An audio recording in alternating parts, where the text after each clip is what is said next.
Alright, so what we are doing today. What we're doing today. Switch. Alright, so this is stones that I cut and fitted in yesterday. During my live, I was being told that I was doing everything wrong again. Love that when somebody's got to tell you that you're doing everything wrong, but I'm like, cool, so link me to your channel, your Facebook page, so I can reference. And this is your poly sand. See, and I'm going to tell you guys straight up. I'm going to be straight with you here and brutally honest. I screwed up. It's coming in really well now. Thank goodness. There's some soft spots, but we can deal with those. We can dig them out and reset them. The majority of it, I was worried about the majority of it. The soft spots are where I didn't go deep enough, or three things that I did wrong, according to Alliance, because I called them and I said, look, I'm not afraid to say that I screwed something up. That's the thing, is you get all these experts. See, that's kind of mushy there. We're going to probably have to dig that out and redo it. But here it's fine.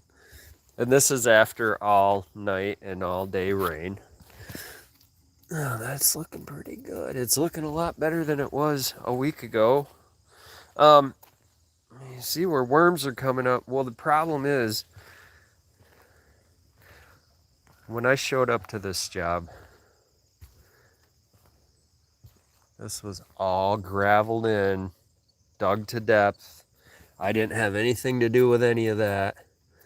When I came to estimate it over 2 years ago, it was sitting there like that. They got in a hurry to dig it in. It's looking good though. They got in a hurry to dig it in and have all the gravel in,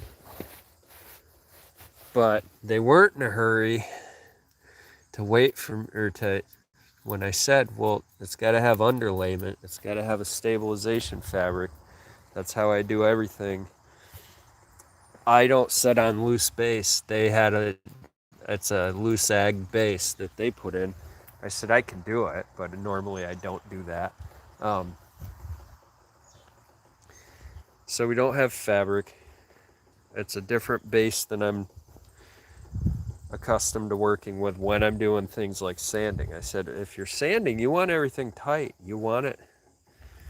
They're like, they have a theory. Oh, it drains better underneath if you use loose ag. Well, what are you worried about drainage for underneath if you're using a top seal? If you're using a top seal, drainage should all be in how the base is set. And if you need extra drainage, put it in. This is looking good though.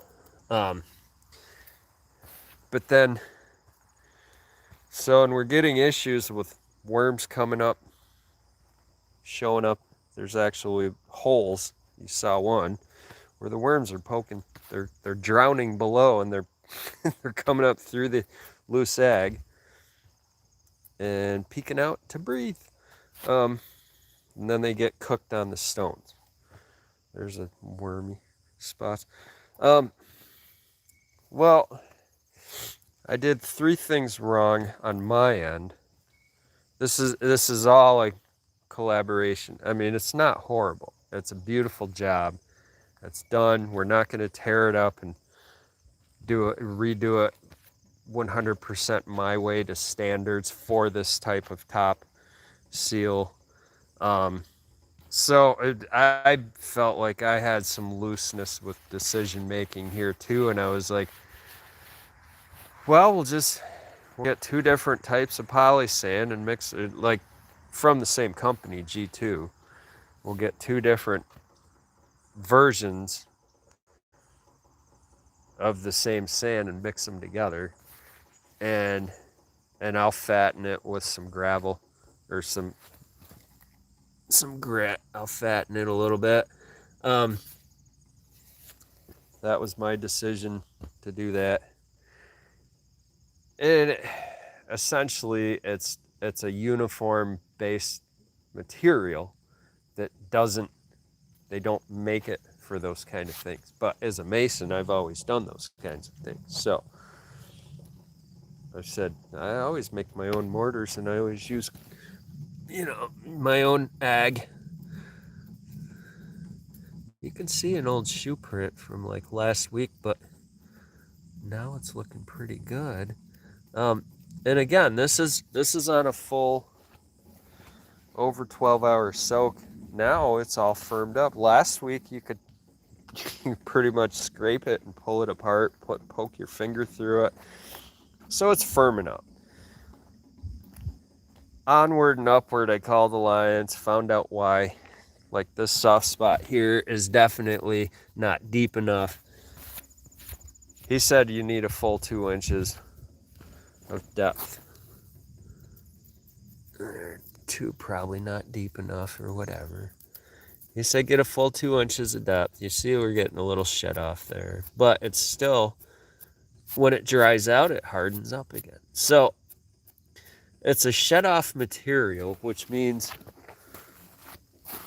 anything that's not to depth, like anything out in these open areas, so it's going to get rubbery and flippy. When that dries, it's going to be rock hard. It's going to get rubbery and flippy when it gets wet. It's going to fall apart because you don't want the stuff sticking to your stones. So it's made so that it doesn't stick to your stone.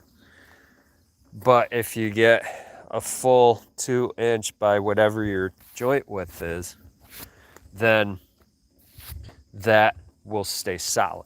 That's what the product's made for.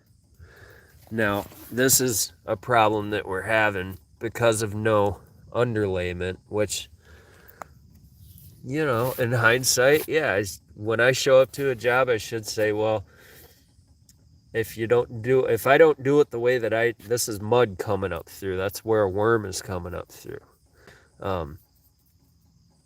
And yeah, it's just clay. And it's because underneath, that's what we have is mud into agates already leaching up through that early in the game. Or it was a mud spot, I'm not saying it's already doing that, but there's other mud spots here on the edge. Not a big deal, but if I had used everything the way that I use it, done everything with the ag and the stabilization fabric the way that I do it, none of this, you would have no issues here. Not bad, because in all my years of wisdom and experience and knowledge, I don't do things unknowingly to the point of complete disaster and fail. This is not a failure. This is something that's just got to be watched. You see there's a soft spot, but then it's all firm. Then it gets soft again. Then it gets firm. That's a depth issue. That's totally firm. So this is done, but it's going to need attention. It's going to need me coming by checking on it periodically in the next year. Still a beautiful job. Great product. And the thing is you call Alliance and they're like, oh, you did that wrong. You did that wrong. You did that wrong. Here's how you do it. And I'm like, good. And in 30 years of doing this business, I've never been afraid to say I did it wrong. I've never been afraid to be told, see, this is old stuff that wasn't done right. And it comes and you just see it's just total rubber. Even when it dries, it's just total rubber. There's his depth. Right? Now, if the Alliance guy is telling us 2 inches, that's not 2 inches. That's the top of your sand. Right? And this is only 7, 8 years old. It shouldn't have failed like that. If the guys at Alliance are telling you 2 inches of depth, because that's your paver thickness, it's what it's designed for, right? If Gorilla Sand, Gator Sand, sorry, not Gorilla, Gator, if they're saying 2 inches and you're not getting full 2 inches of depth, this is what's gonna happen. Look, there's a worm right there. Well, how come there's a worm there? You know why he's there? Because he came up from below. Right? He migrated. That's why there's growth here. Because there's no underlayment. If there was stabilization fabric, you wouldn't have these issues. And I keep saying it over and over again, but I don't know. I keep always getting the discussion of, are you sure? Yes. That's why I don't do jobs this way. Nobody did stabilization fabric here, and that's what I was told. And so I was like, well, fine. If they didn't do it, I guess I'll do it their way. You know? Which isn't that's not the way that I like to do stuff. And it's being shown and proven. You know, like this here. Go to this one.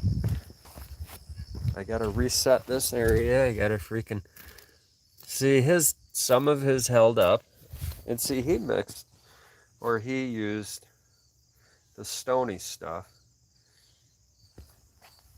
But see down here it completely failed. But look at how uneven everything is. You see how uneven it is? My job's never gonna sink like his sunk, because they didn't use stabilization fabric. They didn't. You see how it's off here. You see that line there all along behind the stair. That's a trip hazard. Well, and they didn't even flatten any of the stones. I take time, I flatten them. But you see all this here. Picky, pick, pick. Yeah, see the depth. So I'm going to have to reset all this.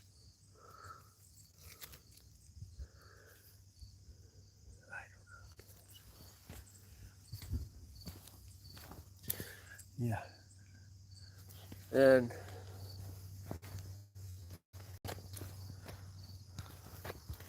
there again, it's one of those.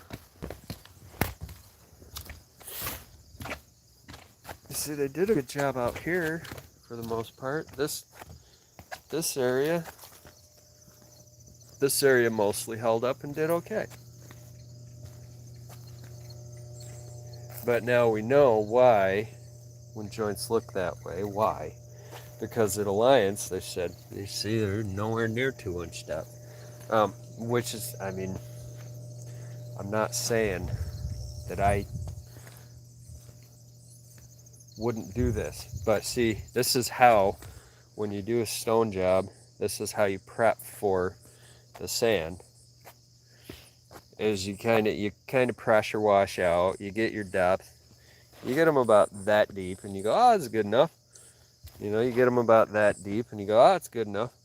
Well,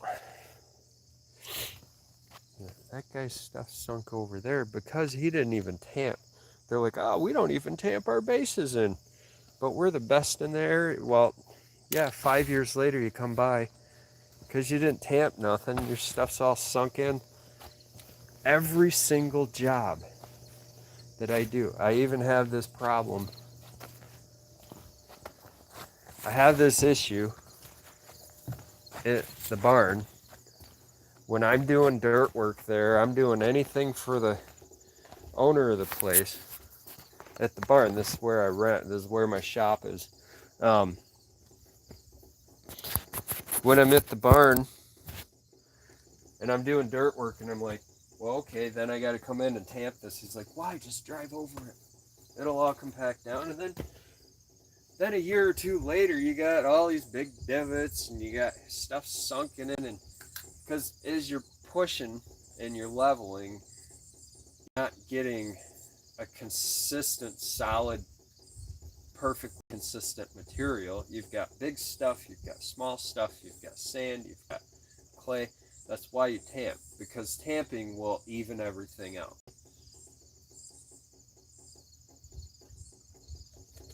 You get your first layers in, you roll it, or you run a plate compactor, you run your little jumping jack, anything, you get something on it that compacts it, pounds it into place. That's how we've always done it. Now people are so against it and they argue. You know, we've been having the discussions here all the time. Oh, you don't have to tamp anything. Well, look at what happens when you don't. The proof is right there. That's solid proof. If you don't tamp things in, if you don't use certain materials, you're going to have failure. And that's all there is to it. It's going to fail. It's bound to fail. But that's okay. I don't know anything after 30 years. I don't know. It just gets ridiculous when you're having the constant discussion of the same exact thing. Well, why do you need that for? I already told you. I don't know. We're just trying to get her done here now, guys. The fall weather's coming in. We're going to be getting some leaves blowing in, and it's going to be wet a lot of the time, and I'm going to get her ready for sand, get all my stones put in.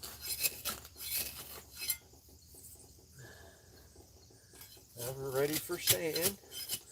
Hope everybody's had a good summer or having a good end of summer. I'm trying to see, the problem with a job like this is I didn't have a summer. I was here all summer. I did nothing all summer because I was constantly on this job, constantly fixing stuff so I could be on this job during the week. This job has broken so much stuff. That's why I don't do a lot of these jobs. And there too, when you start one out, and it starts out as one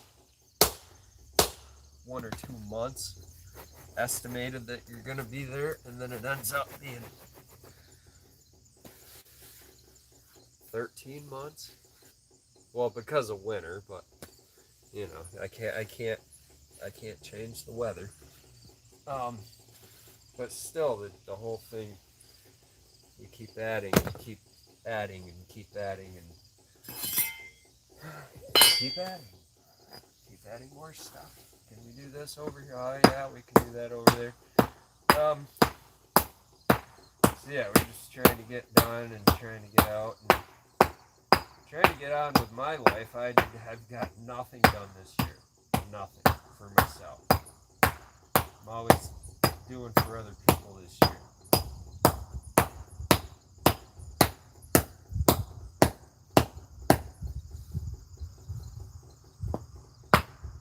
I don't know if I'm going to keep doing this after this year. Because you're not making a lot. I mean, the money's not there. It doesn't matter what I charge. I can make more money doing less expensive stuff. It costs a lot to do this. You gotta have the saws to cut the stone. You gotta have machinery. You've seen all the tools I've used here. Torches for flaming the stones. I'm gonna do it right, or I'm not really gonna be interested. It's just easier in the long run for me.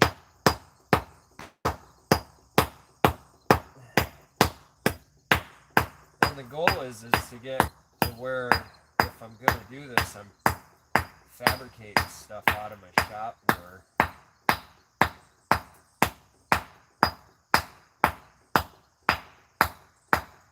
That might actually work on the custom end there. I did some custom carving, used to do carving orders, and it seemed like I never had time for anything because every time I went back in the shop I had that order to work on,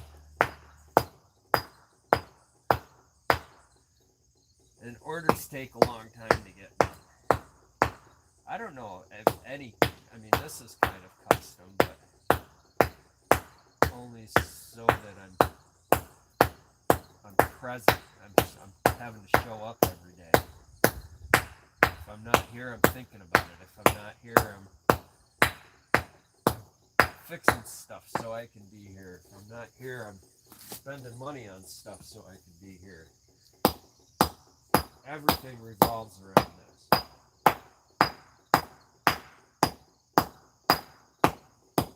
That. Here we go. And little dinky doers edges. And somebody's gonna say, you're chipping those edges wrong.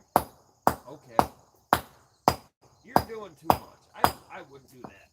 I would never do that. You're doing it all wrong. Okay. You're right. I'm dumb.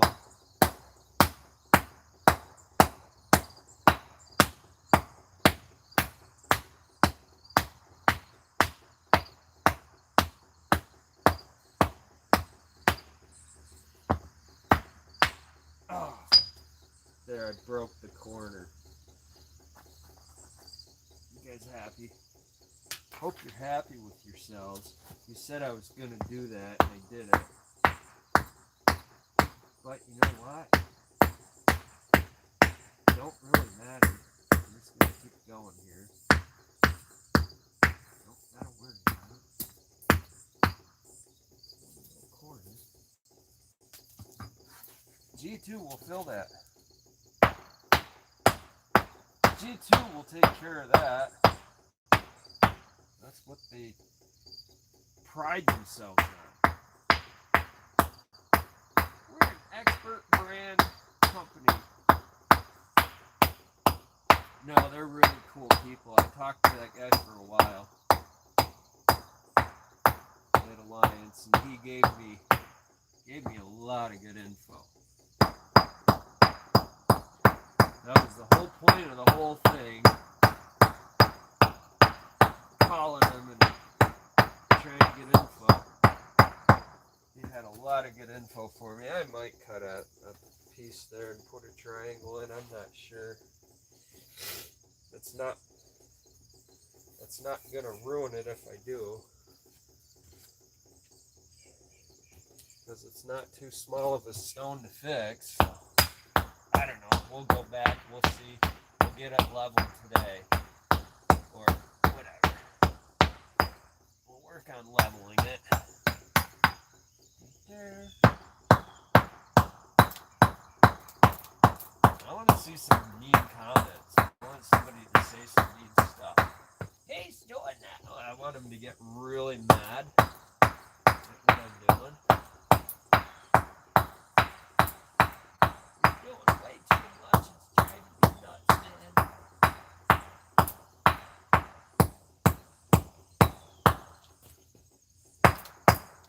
It's funny because they come on, and I said this yesterday, it's funny, these guys, they come on my channel, on my videos, to complain about what I'm doing. But then if I respond, if I say anything to it, if I go, what are you whining about? They're going to be like, what are you whining about? I'm like, it's so childish. I don't understand who these people are. Like, what? It's like, let's be more mundane and more childish in an argument, where you go and complain on somebody else's channel about something they're doing that has nothing to do with you or your day. He's horrible. He's doing the wrong thing. Blah, blah, blah. All this. Okay, so don't watch. If I don't like what I'm seeing on YouTube, I stop watching. there's a lot of stuff that I don't click on because I don't want to see what YouTube will suggest based on what I just saw. You know, like there's lots of reasons I don't watch stuff. I don't like what I see, or I don't like what's involved, what's going to be suggested to me. Beyond that, I don't watch it. Have that choice. It's easy, just don't watch it. If it's bugging you, just don't watch it. There's TV that my family likes to watch. I go over to visit them, and they're going to have that crap on, and they're going to be blaring. Well, if I don't want to see it or hear it, I leave. Yeah, no, you guys, you're engrossed in your own thing. You watch your TV. Doesn't matter whether I'm here or not. If you're busy watching your show, it doesn't. There's no point in me hanging out. Well, then you leave, and they're gonna. A couple months later, oh, we don't hear from you much. You never come around. You never hang out. When was the last time? What were you doing last time I was over there? You were sitting, not talking to me, not listening, not having a discussion or interested. It's like they just want company. But it's almost like if you say anything, it's almost like you're annoying them, or they're too distracted, too busy in their own head of watching their thing to pay any attention to. So I don't hang out. I've had friends do the same thing. Oh, why don't you come over? Why don't you hang out? And then you go hang out. Nobody talks. I mean, nobody socializes. Nobody. It's like, well, what's the point in hanging out if I'm going to be around other people? I don't understand. I don't. That's why I don't hang out with anybody. Because, you know, it's like I go to the family. I go to visit the family who actually wants to talk and hang out. And we got so much family that it's like, you know, you only got so much time to do stuff like that. If I'm coming over, if I'm visiting you, taking my time to come over and visit, or if you're coming over, at least act interested that you're there. Otherwise, go hang out. Go be alone, because I be alone. I like being alone. It's not what I'm saying. I'm not a lonely guy. I don't see the point. I don't see the point in people hanging out if they're not going to talk and socialize with each other. I don't miss masonry work. Well, I mean, I don't. I like the work. It's not about the work. The work is not the problem. Most of the time, I come to do this work to get away from everything else.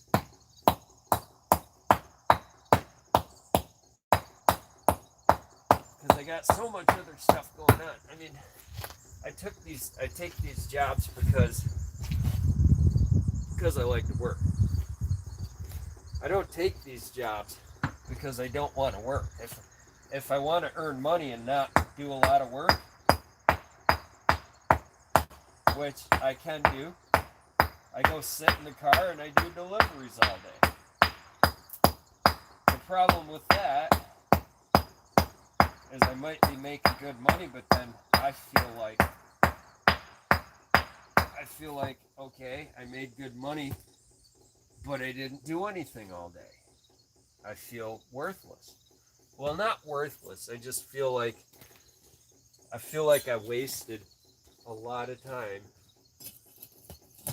because I was thinking, it's like if I'm doing one thing, I'm thinking about the other all the time. Like I'm here doing this, and I'm thinking, man, I need money, like all the time, more money than any one person or any one job can pay me. So what's the easiest way to get that money? Find a hustle, find a gig where you can go make that money night and day. And the thing is I go out late at night and make decent money quickly, but it's like sometimes if you're looking at that and you're going, well man, yeah, last month I was broke. Or 2 months ago I was freaking dead broke and worried about money every single freaking day. I don't want to be worried. I mean, I love this kind of work, but if it's gonna make me worry all the time about where I stand financially, I don't want to do it. It's sad to say because I love doing it.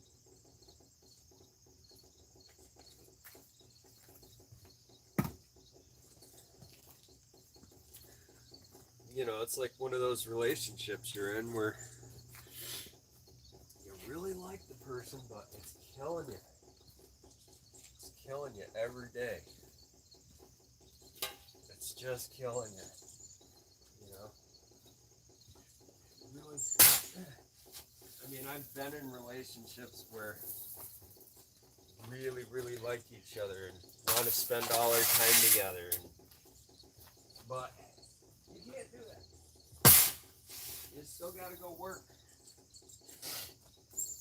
And you know, the other person became very unhappy with the fact that I was working all the time. I was making all the money. She didn't work at all. That became a problem. She's like, you work too much. And I'm like, well, you don't work it. You don't even have a job. So, the fact that I was being told, yeah, this one is nice. I think I did set this one. I'm going to leave it. I'm not feeling any hollows whatsoever. But I was being told by somebody with no job. No job. Lazy. That means she didn't do nothing. No job. I was being told that I was doing things wrong. And I'm like, wait a minute. If I'm making all this money and you like me making it, I'm buying dinners, I'm taking you out, I paid your rent 1 month for you, or whatever. Like she literally did not work. She refused to work. She said, I've never had a job. You're 40-some years old? I thought I knew this chick. I was like, I mean, I knew her for years before we dated. But I was kind of shocked. I was like, and she wasn't the first one that I'd run across who does this. Like, you don't have problems. You're not crippled. Trying to live off disability because she said she couldn't cope with life. Couldn't cope with the way things were in life. She had all this anxiety and PTSD and all this stuff. And dude, everybody has all that stuff now. It's like since the COVID, since all this, like everybody's got some kind of weird anxiety, mental condition, whatever. You're entitled to have that stuff, but it doesn't mean that you get to just sit around, lay around all day and do nothing. Like, there was literally, the problem became,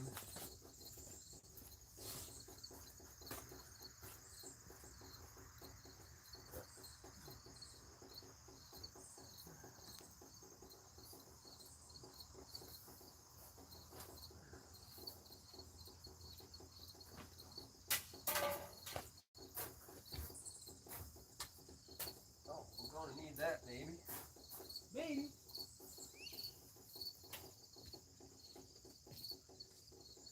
All right, so I'll tell you guys where the problem came in was where,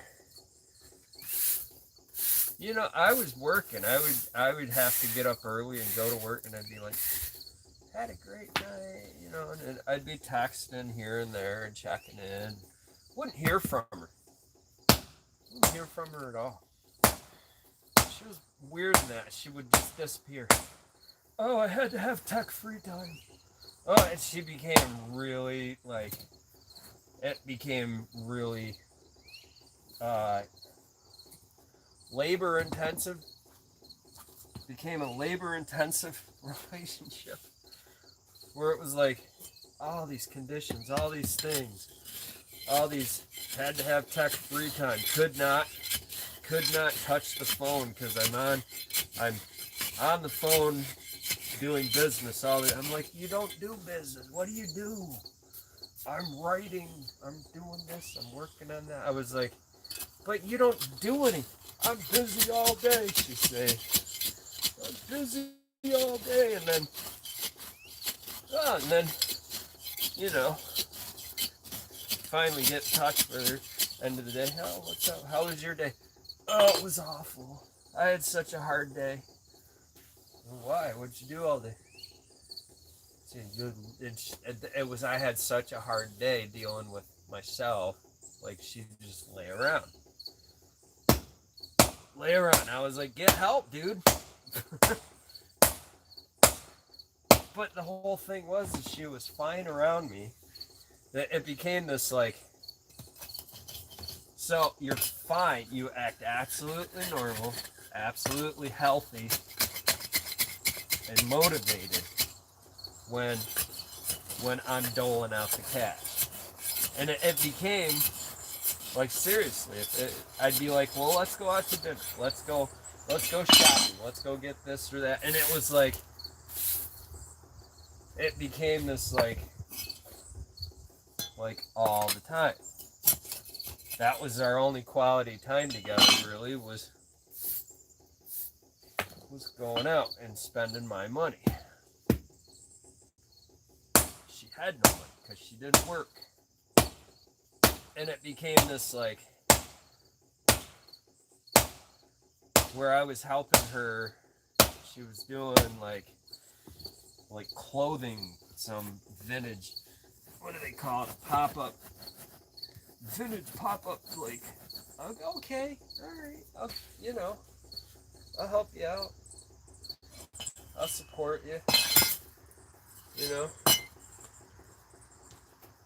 At that point, she's like, I really want to be your girlfriend, and I was like, all right, well, I'll help you, I'll support you. And I was working every day at my job.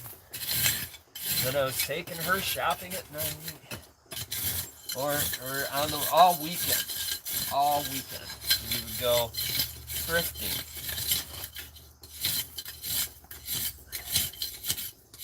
You know, and I'd spend hundreds of dollars on thrifting, and we need groceries, and we need stuff for the cats. We need it. You know, we started getting very, you know, spending a lot of time together, and then all of a sudden it was like, after I spent all this money on her, it was like, okay, she'd be like, okay, we need time, I need project time, I need this time, or I said, oh, fine, I'll go back to the job site, or I'll go, you know, I'll go to my shop, I'll go to my wood shop and do stuff. And it started becoming like very, very weird, you know, where I felt like I was starting to get in the way, but I was the provider. I was giving money to this chick all the time. I was spending money on her, and then as soon as I spent my money on her, she's like, okay, thanks, you bought me toys and shit and groceries. Now you can go. Now go do your stuff. I know you really want it. You know, it was like, I started to catch on. and I started to address it. I started to say stuff about it. I was like, how come you only want to hang out if I'm spending when I'm spending money on you? You know, it became one of those like where I was asking, how come the only times that we seem to hang out and do stuff, I mean, you know, we had our, you'd have some, whatever, you're getting romantically involved, that was stupid at that point, because I was kind of, well, maybe, you know, I kept giving it a chance. I kept giving it hope. And so maybe maybe she'll come around. I didn't want to think what I was thinking about the situation. I didn't want to believe it. I didn't want to hear what other people had to say about it. Dude, she's fleecing you. Like, my friends and my family, everyone was telling me, well, I'm glad you're liking this person, and you say that you guys knew each other for years before you knew her back when you were married to some other chick and whatever. But it became that thing where I was just like, dude, I'm being so used right now. And I just brought it up one day. I was like, you know, for all of your, because she'd have these things, you know, tics or whatever. She'd be like, I'm sorry. Yeah. Dude, it's fine. We all have our weirdnesses. We all have our tempers. We all have whatever it is, whatever behavior you have, we all have it. We all deal with it. I deal with my own every day. You know, that's fine. I have nothing against any of that. You can be weird. You can be messed up. You can be a little off, but for God's sakes, woman, go get a damn job. You know, at least be somewhat motivated and somewhat aware of your surroundings in life, that how you affect others. Well, then we had some episodes. You know, there were some episodes that happened where they scared me, and then I said, that kind of scares me, you know, you're getting weird. And it was like, I started getting scientific about it. I started putting 2 and 2 together. Her episodes were always around some discussion. Like, everything would be fine. Everything would be absolutely fine. And then all of a sudden, she'd lose her shit. She'd start losing her shit, and she'd lose her shit for hours on end. Full on meltdown. It was like, oh, come on, yeah, I'm taking you home. Nope. And it became where I was afraid. She literally had locked me, like barricaded the door. Would not, every time I went for the door, she'd charge and put her whole body weight against, like, charge and slamming into me, and I'm like, oh, I see where this could go. This is where I'm taking my exit plan, you know. I'm like, dude, I gotta get out of this mess. Oh man, this is much worse than I thought. And she was really, actually, I think she had like severe mental issues, or she let being a spoiled brat her whole life get to her, because she never had worked. And then it came out that, you know, 40-some-year-old woman living on her own, pretty nice apartment, had all the, you know, computers, had everything she ever needed. everything taken care of for her. She never spent any money on me, and that was where I was starting to go, okay, so she's never bought me a thing. She's never shared in a bill. You know, it was just like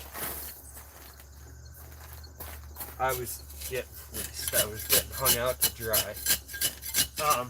And anytime we tried talking about it, after a few months, then she would start having these episodes, like where she would freak out, like punching herself in the face. Like I was like, what drug is this woman on, or was like, what messed you? What's your damage? What broke you?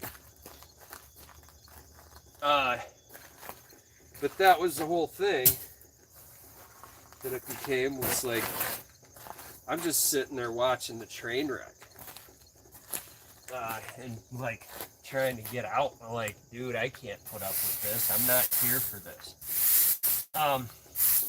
Well, it comes to turn out, her parents were taking care of her phone bills, paying for everything that welfare wouldn't pay for. She was on welfare. She had a psychiatrist that she had stopped seeing. Her family currently was not talking to her. She wasn't allowed to go over there because she beat up her mom when her mom cut her off. Her mom was like, you got to start paying some of your own stuff. I'll still help you out, but you got to get a job. She lost her shit on her mom and beat her mom up. Come to turn out. So the whole thing just snowballed. And I was like, I feel like I escaped with my life in my hand. Like, just barely got out of there. And it was literally like during one of her complete episodes, I was scared, dude. And she even followed. I finally got out the door. Like I pretty much told her, I said, if you do that, like at the end of the last one, when she cleared her head, and I gave her a few days to straighten up, she apologized, whatever, up and down. I said, how often does this happen? Oh, not a lot. It takes a lot of stress for it to happen. I'm like, so the discussion, that was like, I caught on to that right away. I was like, so the discussion that we were having when you were totally fine, before you started your 13-hour freaking flip out, rampaging, fit throwing deal, was me putting my foot down because you started saying, we have to get an apartment, we need to get a place, I want a place, we need to get a place this week, we need to go start looking at places. And I was like, you gotta have a job, or you gotta have an income. I'm not paying for all that by myself. I'm not supporting you that way. We're not married. Even if we were married, in sickness and in health, bullshit. There's unconditional love, but there's no unconditional lending.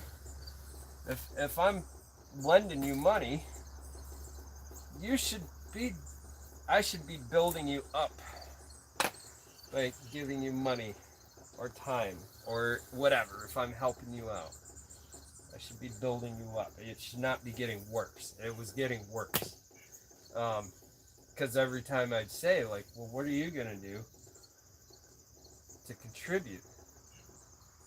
You know, like, we need money as a couple. If we're going to be a couple, if we're even going to be friends, and I'm going to provide all this financial support to your dream business, we need to have an income, both of us independently, and we need to meet up in the middle. That's how it works. That's why my first marriage didn't last, because she didn't invest money into my business, but she wanted to run my business. I get these all the time. They want to tell me how to do everything, but I'm the one always sinking my money and time. And my whole marriage thing was go back in the shop and get work done. We need to make money. You need money. Like, great. So I'm just living my life locked back in my shop, not having any fun, not doing anything with anybody. It was always like I started to just go back in the shop just so I didn't have to hear about it, because I knew if I was back there, she wouldn't come back.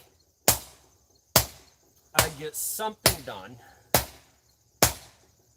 but most of the time I could just sit back there and play PlayStation or watch movies. And granted, this is me having a job now, like 50, 60 hours a week, 70 hours a week, at a company doing other things all day, every day. Then I come home at night and be told, why aren't you back in the shop doing stuff? And I'm like, because I worked all day. What the hell? You know, it was that kind of argument. That's what ruined my marriage. Was the business ruined my marriage, I guess you could say. Because she wanted to run it and tell me what I was doing wrong. So I've had people tell me that I'm doing stuff wrong all the time. That's nothing new to me. Alright, so I'm finally done. Yeah, struggling with that one little stone. I hate little stones. They take forever. They're really a pain. I like the bigger ones, because the bigger ones, we can do this sort of thing with like this. You can take like this, take this guy, flip him back.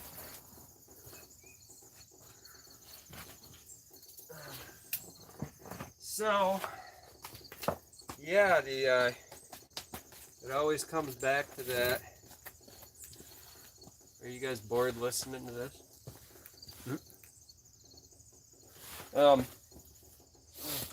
Always comes back to that though, like, what did I do wrong? Nothing.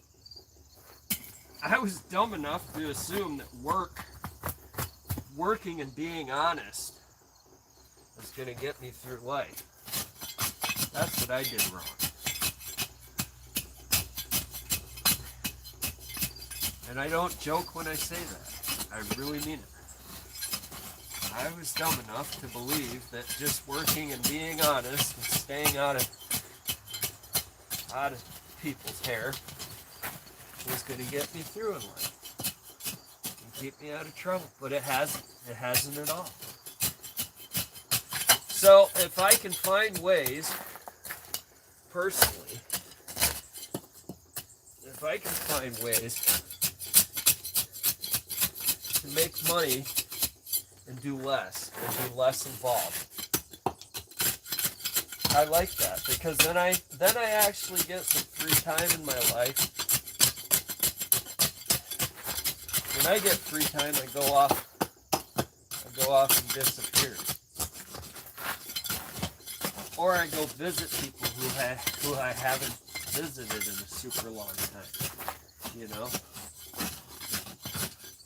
I do things that everybody else does. That's amazing how that works. What do you guys do all weekend? What do you guys do when you have free time? You sit and you watch movies, or you just fart around and work on some project that you never get time to work on. You either isolate or you go be with people that you really want to be around. Right? I mean, I've heard from people on, like,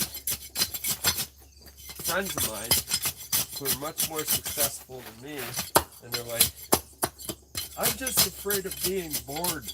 I'm like, who has time for that? Like, how are you afraid of being bored? You do more than I do, and you got a wife and kids, and multiple properties, employees, multiple vehicles. How are you kids? Where do you find time to be bored? Like, I only wish that were a fear of mine. I don't really understand that. Of course, I don't understand half the stuff the guy says anyway, because he's one of those smart guys, and he earns stupid amounts of money at anything that he does.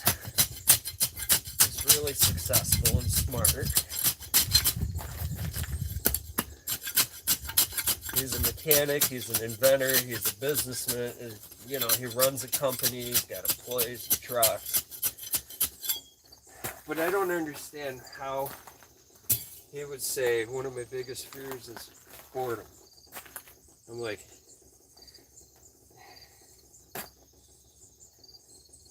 maybe when I was a kid, that was a concern of mine. Now, I wish,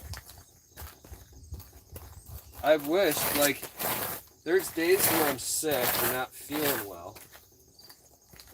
And yeah, those days I kind of, you know, your down days, or if you had surgery or if you got injured. Those are the days that you dread. I dread any. I'm like, oh, I just gotta sit here. Just gotta sit here and wait. Yeah, those suck when you're healing. When you were injured and you're healing from an injury. Those days really suck. Because they go on for weeks and you're like, ah, oh, man, I just can't wait till this is over. I can get back out and do stuff. You know, that's my thought of it anyway. That's my difficulty with things like that. See, this stone is cupping. That's why it's difficult to deal with. But I'm gonna move on from it. Gonna let it sit as it sits, and I gotta come back, grind that down and reach towards it. I will. I think I can get around it though. I don't want to keep fighting with it. It's one stone. The ones that cut. See, if they all crowned over like this guy, they would be easy to set. That's why this one was easy to set. Because it doesn't cup. It crowns.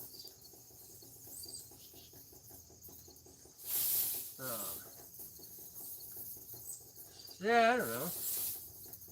You know, it's kind of...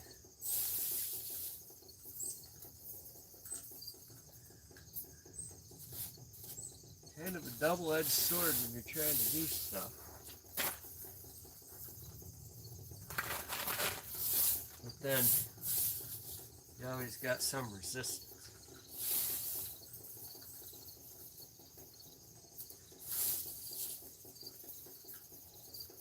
And I guess my whole point of that, talking the relationships thing was, I get myself into things like that. Even things that I wish I hadn't gotten myself into. And then I'm stuck. Then I'm stuck with it. Stuck there. So that's why I don't really... I mean, I have friends. I have friends who I hang out with. We go out, we do stuff, and those... you know, those are actual friends, and you only see each other every once in a while. You don't, not, you know, not thinking at all in that direction of, oh, I miss you. Oh, I got a call. Oh, no. This is more like just hanging out. They're old. I'm old. I'm burnt out. I'm washed up. Nobody wants to deal with me anyway. I'm damaged goods. I've been through way too many bad relationships. Everybody's afraid that I got that drama attached to me. I don't really get upset. I don't really get upset about a lot of stuff. In a relationship, I'm always the calm, collect one. Even when we're out, it's like most women, and I'm not generalizing here, but most women show off in public by talking crap about other people, other couples. They always gotta worry, and this is every woman that I've ever hung out with or known. They're all the same. They all gotta always worry about someone else. They always gotta worry about what everybody else, someone else is doing. They gotta. It don't matter if you know those people sitting next to you or not. The chick that you're with is gonna have to look over and talk about them. Say something about them, whether it's something nice or something mean, or whisper something to you about them. She's got to talk about them. I could give two shits about those people. I don't notice them. I notice that there's two other people, but I don't see them. I don't stare at them. I don't watch them.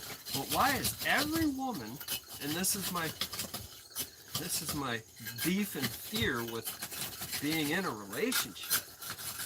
It's like every woman's they gotta start shit out of nowhere. And this is not a generalization. It's every woman that I've ever been with. They all gotta always worry about everybody else and what somebody else is doing, and they gotta talk crap about somebody else and gossip. I never give a crap. You know, like I have never. Is anybody else out there with me on this, guys? It's not, I'm not being chauvinistic by saying it. It's how they are. It's their natural wiring. And they've always been that way. I mean, I had sisters. I grew up with sisters, stepsisters, cousins. We had a big family. A lot of women. A lot of girls. Not a single one of them could go through a day without worrying about somebody else or talking crap about somebody else or trying to get two boys to fight over them.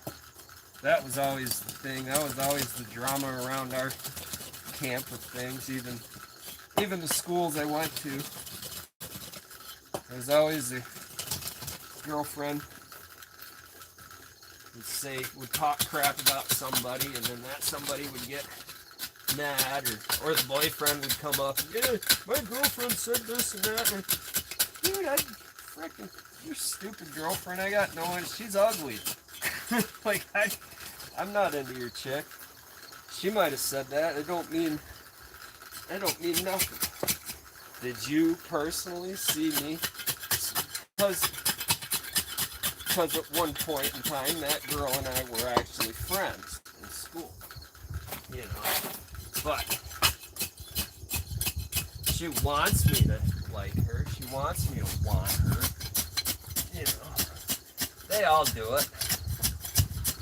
Now, women are thirsty, man. It's dry out there.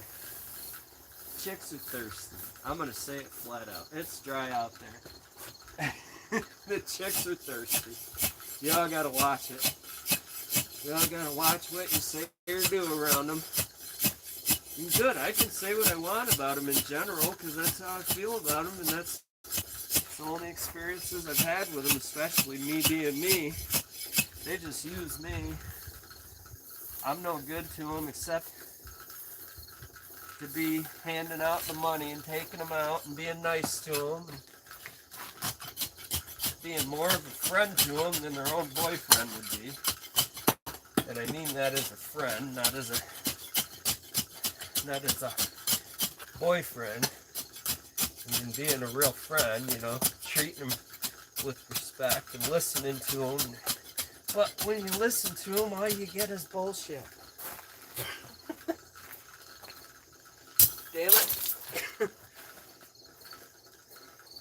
It's like they say, don't start none, wouldn't be none. Won't be none. Don't start none, won't be none. Well, if I hadn't had all these bad experiences, I wouldn't think this way. You know what I mean? And it's not even bad experiences, it's every experience. And it's just women.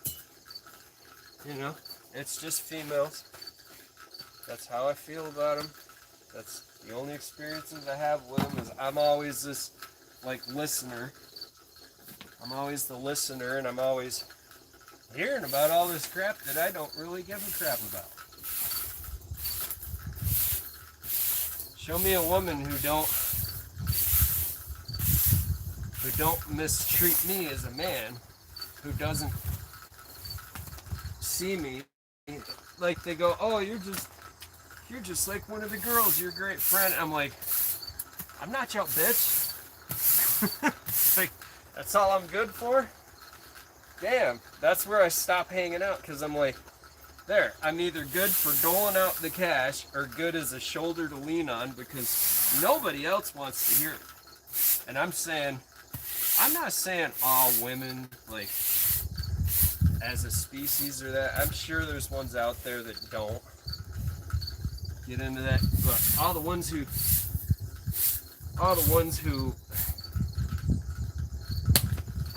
become friends with me or want to be friends with me or want to hang out with me, that's how they treat me, is what I'm saying. That's how I'm treated. That's how I'm either, respected or disrespected by them in general. I call it disrespect. I mean, if you're just using somebody there to just, it's like the one friend I was hanging out with all year last year. We're just having a good time. We go out and I'd be like, hey, haven't spoke to you in a few weeks. Let's go out and let's get something to eat. Hey, haven't spoke to you in a month. Let's go out and, you know, and it was that, I liked it. It was really cool. I thought she was having a good time. Well, then it became this whole, like, every time we hung out, she would just start talking crap about all these people that I didn't know anybody she was talking about. I had no idea what she was talking about. She would just start. And I'd be like, who are we talking about again? You know, you can hear it in one of the videos where we went to a fair and we're watching the tractor pull and we're having a good time and she just starts talking. Oh, this guy. And it wasn't like, you know what happened the other day, my neighbor. No, it was like she would just start talking about these people as if we were actually having a conversation about these people before. She'd be like, no, we could be talking about the tractor, you know, that we just watched pull. And all the diesel smoke and coolness there. We could be talking about anything else. And she would just start in. Saha said this and yada yada yada. This guy said that and this person and that. And I was like, who the frick are you talking about? What is this now? Like, I would have to actually stop and be like, what is this now? What are we talking about here? What did I miss? I feel like I missed something here big time because we were talking about happy cows before. Happy cows don't lie. I'm just chitter-chattering because I'm here setting stone. You see how I'm going underneath here? Pushing in. under that edge until it stops pushing in. That means the stone is set. And it's that cratered underneath, because I just threw the stone down there the other day when I was cutting them and fitting them up. I go back and set them. Now it's getting to the point on this job where I should almost be doing 1 for 1, like, or 2 for whatever, 3 or 4 at a time instead of cutting a whole mess of them and setting them all at once. I should be setting, you know, cut 3 or 4, set them, then move on to the next 3 or 4, set them, cut them, fit them in. But I wanted to get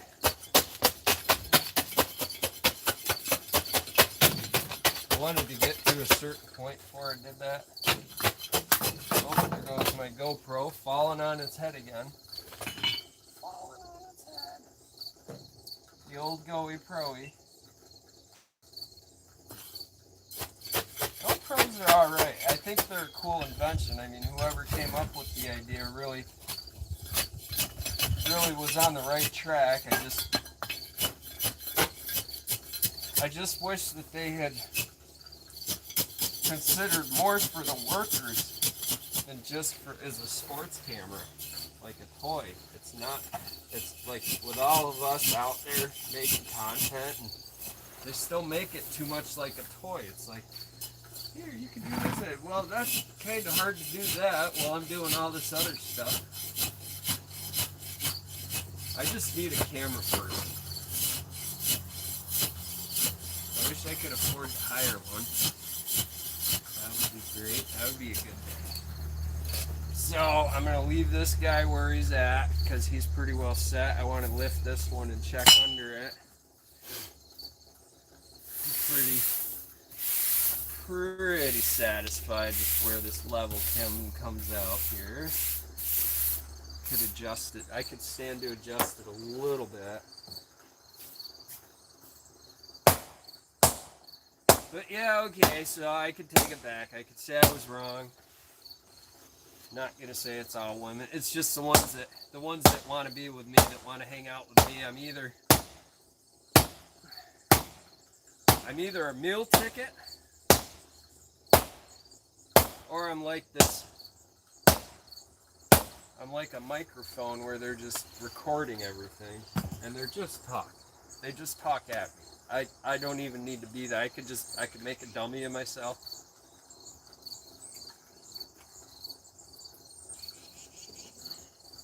A friend of mine actually pointed out the last girlfriend I had, when he was hanging out with me, we were working together every day. He's like, you know what you could do? You could just make a dummy of yourself, like make a statue. Go home and carve a statue of yourself, and just go by the apartment, like put the statue there sitting in a chair. He goes, go by and just put some money, put some money in the hand of the statue. He goes, I bet she'd come home and she'd talk to that statue for hours, just incessantly going on and on about stuff, like you are right now, Mark. I know somebody's gonna say it.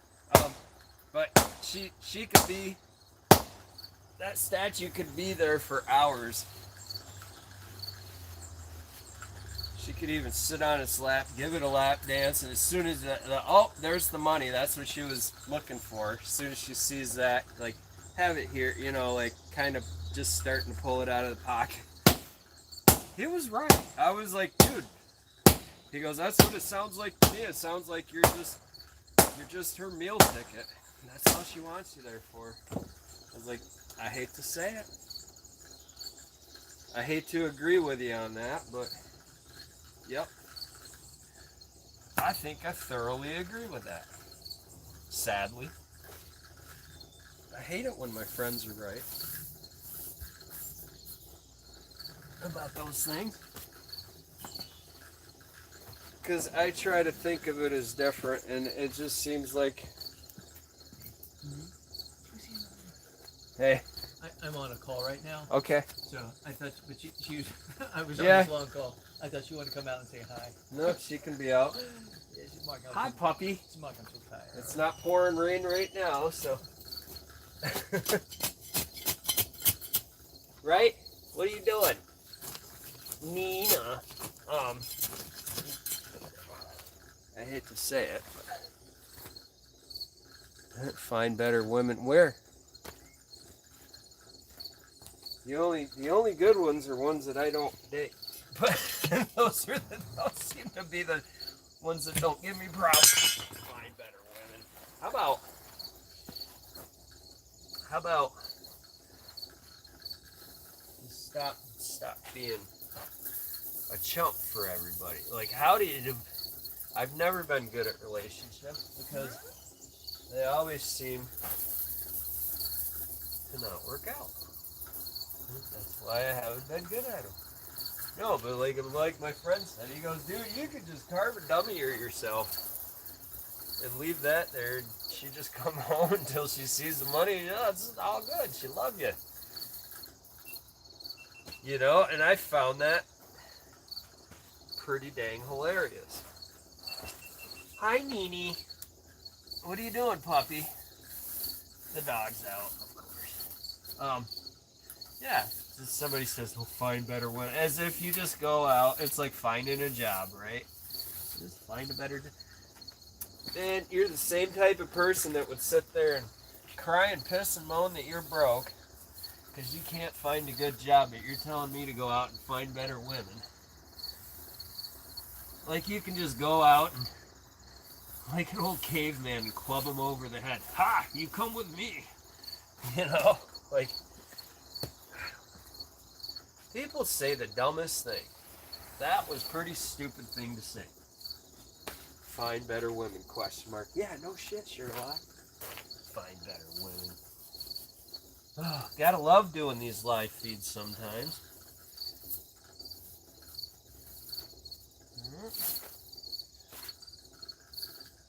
I'm not complaining about my predicament. I'm sharing my experiences with you guys. And why I commit to things the way that I do. Oh, just find better women. Just go out there. Yep. You're right. I'm dumb. You're not. I'm dumb. You're not. You know more than I do about it. Maybe you do. Maybe you got women falling all over you, and you got choices all the time around you. I don't know. How is that? I've never had that. I've never been. I mean, look at me. I'm not that kind of guy. Do I seem like a real ladies' man? No. I'm that guy that most people think I'm gay. I'm not at all. But most people look at me, even my own family has looked at me and they say, I thought she was always gay. Well, great. I always thought you were an asshole, but hey, you know, if we're related, I can say that. You know what I mean? It's like, you hear it everywhere, and you become a certain type of person based on how you've been treated your whole life. I've always been that the kid nobody really wants to hang out with, but everybody wants to know and talk about. I've always been kind of to myself about a lot of stuff. I'm not anymore because I do these YouTube live things while I'm working, and there I get to talk about stuff. So, you hear a lot of stuff about me, who I am, where I come from, and you know, I've always been kind of a loner. Never been real good at relationships in general with anybody. And it's because of trust, because I think people are mean. It doesn't matter who they are, they're mean in general. People are just mean, they got a bad side. Everybody's got a mean side. I got a mean side to me.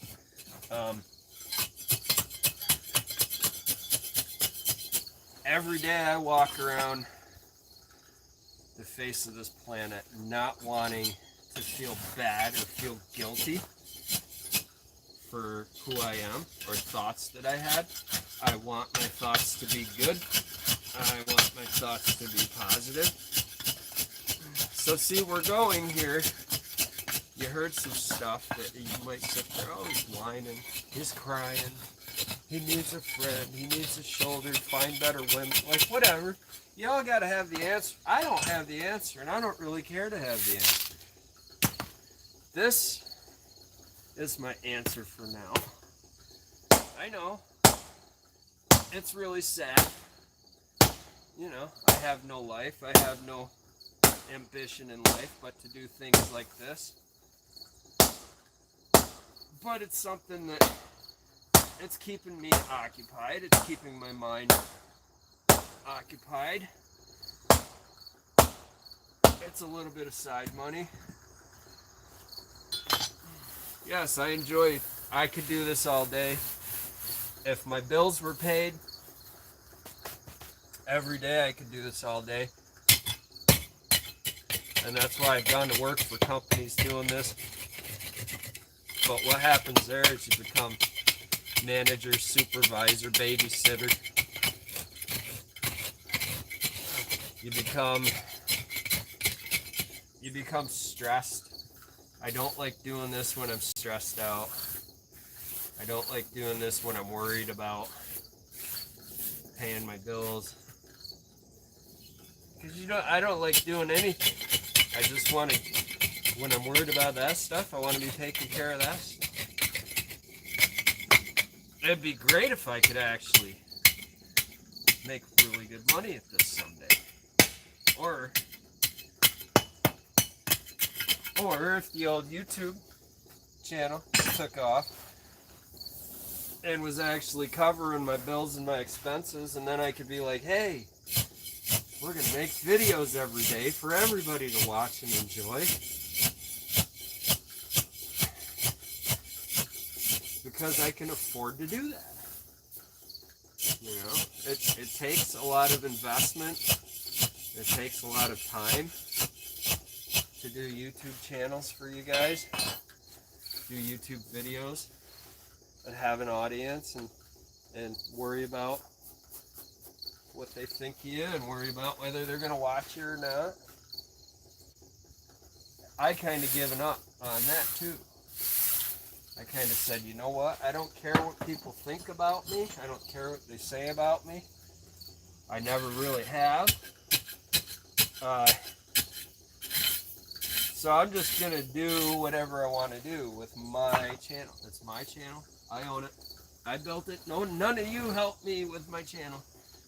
None of you has ever come over and helped me make a video. Even when I'm doing something cool, nobody's ever wanted to be involved because everybody wants to tell you how to do it. They want to tell you how to do it.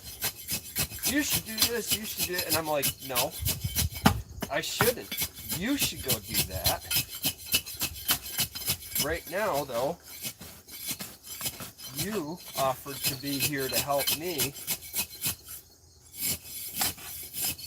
Telling me what to do is not helping me. Telling me I'm doing it wrong is not helping ever. No, that's never helps anybody. If I just go, oh, you're doing it wrong, you should do it this way and that. Well, there's a point, yeah. There's certain ways to do certain things that make sense, and certain ways to not do other things that make sense. But a lot of what I'm told is somebody else's perception of what I should be doing different. You're doing this wrong. You're doing it. I'm not doing anything wrong. I don't see you all making a channel taking your time out of your day to talk to a bunch of strangers. Oh, that's because I don't. You don't, right. That's because you don't. Because you got an excuse for everything. I don't have excuses for everything. I just do whatever I'm going to do, and I don't worry about. I mean, I hear the opinion. I always hear an opinion. Oh, because you're no good at it. Get better at it. Well, okay. That's really helping somebody. I just got to instantly get better at it. It's like press a button. Like being good at video games. One night you just wake up and you're suddenly good. No, it's the same thing. You have to keep playing them over and over again until you get good, until you beat that board. That's why it's reset. That's why it's different from life. You don't always get resets. You don't always get 10 million chances to jump across the... That's where our whole society and generationally we've gone wrong. We assume that everything's just supposed to happen. We assume that people are just supposed to be good at stuff because we sit there and watch, but we don't really know how to learn. It's like anything. It's like with gardening. It's like if I'm trying to fix a certain type of vehicle or tractor or tool, or if I don't know about it, I go on the YouTube to find out and see how someone else might have fixed it, what they come across, see what's actually inside there without having to tear into it myself, see, you know, if there's some weird way of getting a bolt out, or if there's some crazy setup that the company has with it. You can see that without having to go through the aggravation of ruining it yourself at first. See, this is a little bit weird here, but I'm going to leave it because it lines up here real well, lines up there good. It ends up being good throughout.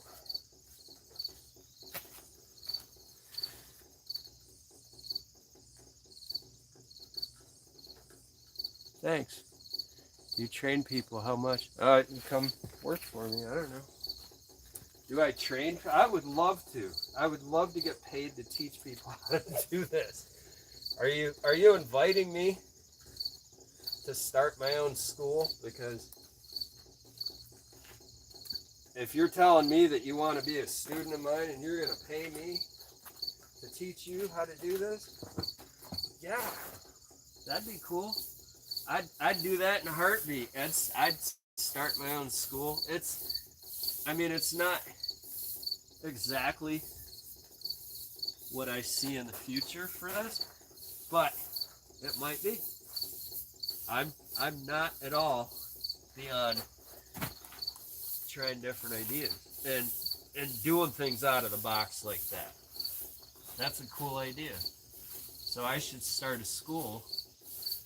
You like it? You like my work enough to want to have somebody teach you? And I could, yeah. I mean, there's a lot of stuff that I do, and I've taught people on job sites, you know, and a lot of guys will be like, they tell me I don't know nothing, even though I told them simple, you know, things like, hey, your string line, you know that a string line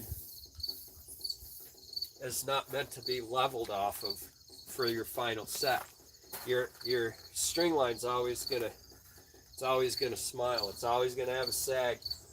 If I run a line from there to that shovel and pull it as tight as I can, if you look down that line, it's still gonna have a sag. So the middle of your string line is either gonna be lower than your line that you're setting, or that's going to be touching and the ends are going to be out, because if you use a flat level, you use your string line to get straight and to get whereabouts your set's going to be, but you use your level when you're doing your final. That will knock all your corners and all your edges in together. Boom, done. So when I run a string line, I'm only using that if I'm using a string line to level because it's longer than a 6-foot level, and say I got a 10 or 20 foot run. Yeah, I'm going to use that to go from way down here to way up here, but I'm going to realize that it dips in the middle, so it's always going to be touching everything in the middle. So there's where you still have a 6-foot level as you're going. You're just following that line, so then you're not racking down. See, I can teach you stuff like that. And I can tell you that on job sites, I've had guys say, "You don't know what you're doing. You don't know what you're talking about. String line's straight." I'm like, no, it's not. Gravity is pulling it down in the middle. It's heavier in the middle, especially when it's wet. And you even show them, you say, hold the line. I want to do an experiment. Hold the line up to your eye. Go over there, go 20 feet away, or go 5 feet away. Pull that line as tight as you can. Keep pulling it, and they're like, it's not flat yet. I'm like, well, of course, gravity's pulling it in the middle. That's only 5 or 10 feet, and they're like, well, you know, then they still don't want to acknowledge, but they are, incidentally, acknowledging, okay, you're right. Unfortunately, you're right. Unfortunately for me, you know what you're talking about. You just showed me something. All these years I've had it wrong. And I'm only saying that because that's what I always say to myself. Guys, all these years I've had it wrong. I'm not afraid. Not afraid of anything. Not afraid to be wrong. Not afraid to be told and proven that I don't know what I'm doing. I don't know what I'm talking about. Never been afraid. And you see how I'm doing this the same way on every stone. Right? They're keeping it the same, so I need grit here more than there. I don't need any down here, so I'm not going to fill that in yet.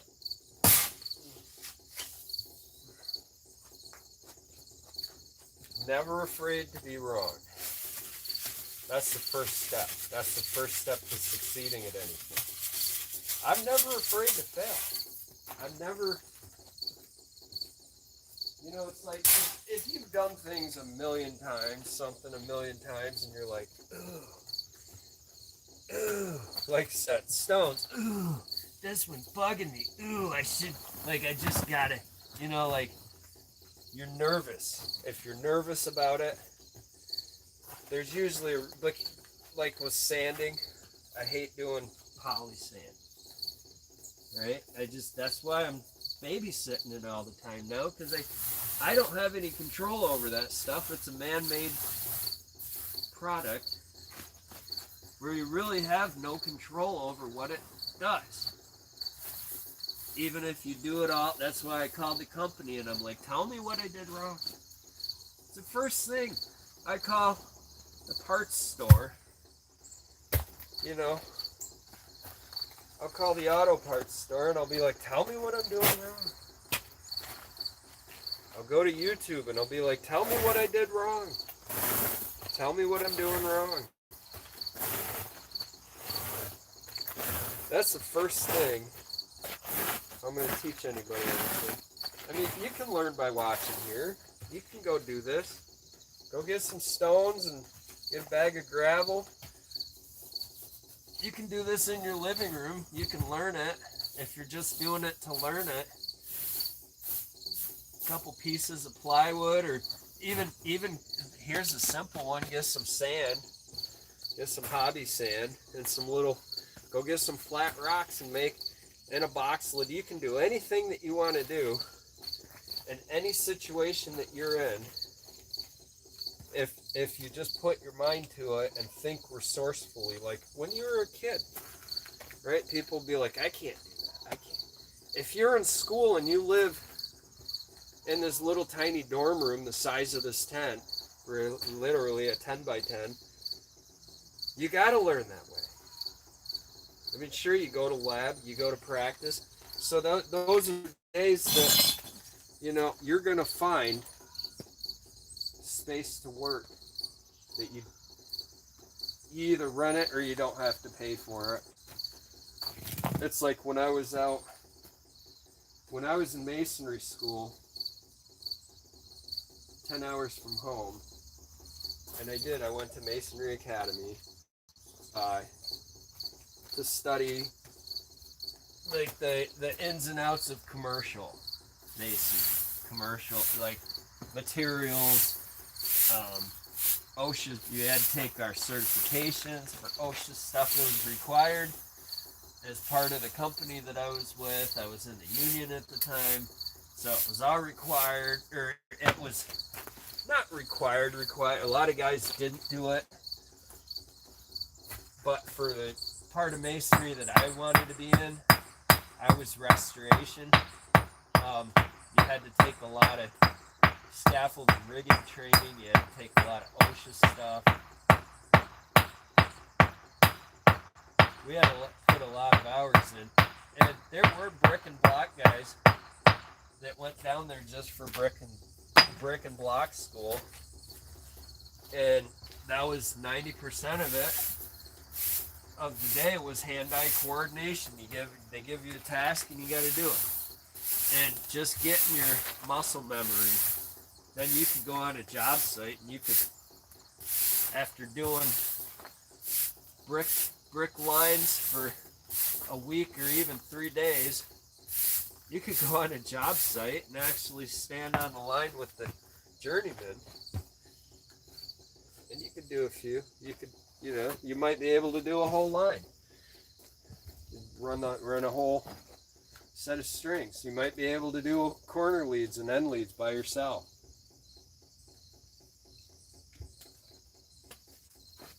But that's all training. That's all for commercial purposes.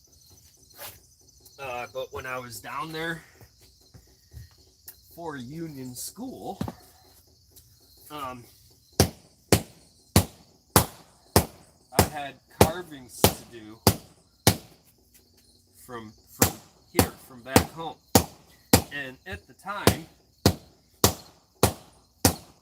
when I was in union school, that was when I was married and still had my house and had my shop right out back of the house. Well, when I was down there for union school, it was in an industrial park, like an industrial complex. So there was an end that was the end that they were always expanding and building on. Always construction equipment and piles and materials down there. I just went down there. I took my bike because I had my bike there for school because I wanted to have some activity to do around town when I had my free time or just needed to get out and get away from the school. So I wound up going down to that area a lot, hanging out. There were mountain bike trails in the woods to ride. I rode around down there and I started thinking, man, I ought to go home on one of these weekends because we get the whole weekend off. You could actually go home on the weekends. You had time. But I was like, I ought to go home and get a saw, get my carving set up. Just basic, just a saw and some gas and oil or whatever, gas cans and oil. Just a saw, no electric, no generators, nothing big. Just to get stuff done while I was down there for a couple months. So I went back home, got my basic carving set up, like literally throw it on my back in a backpack, a saw, can of gas, can of oil, my tunes in my ears, And I'd go off in the woods at that end of the complex and just start carving.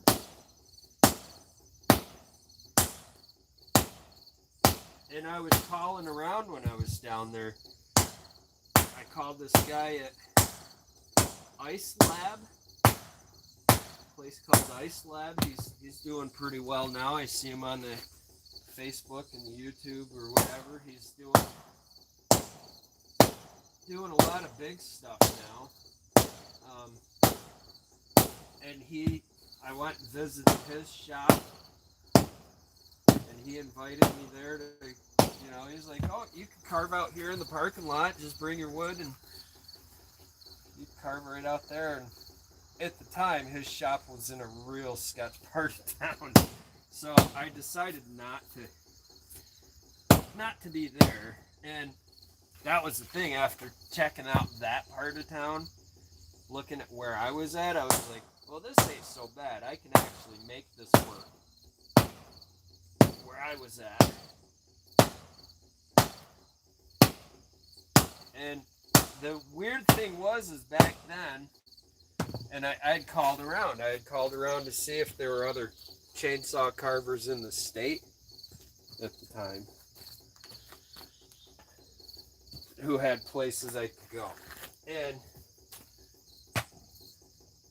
they were far, far away. They were like, yeah, I'm like 5 hours from there. I'm like, yeah, I'm not going to be able to do that. But it was cool. You got the invite. I had the invite to go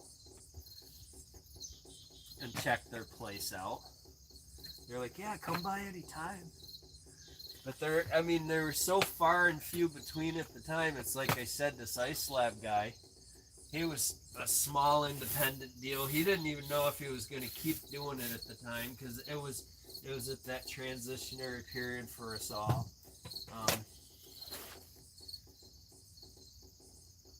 For people, that's why I went and got jobs.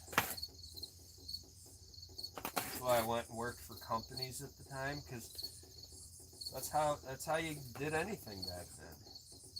That's how I've always done it. Masonry, stonework. See all that bounce? That's what we don't want. So right now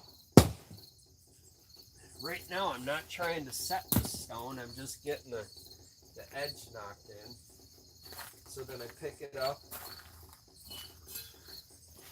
and I take the hollow out. Right? You saw me do that in the last couple of stones. I know my method might be too slow and too dumb of a way for other people to do it, but that's how I do it. Works for me. What are we saying?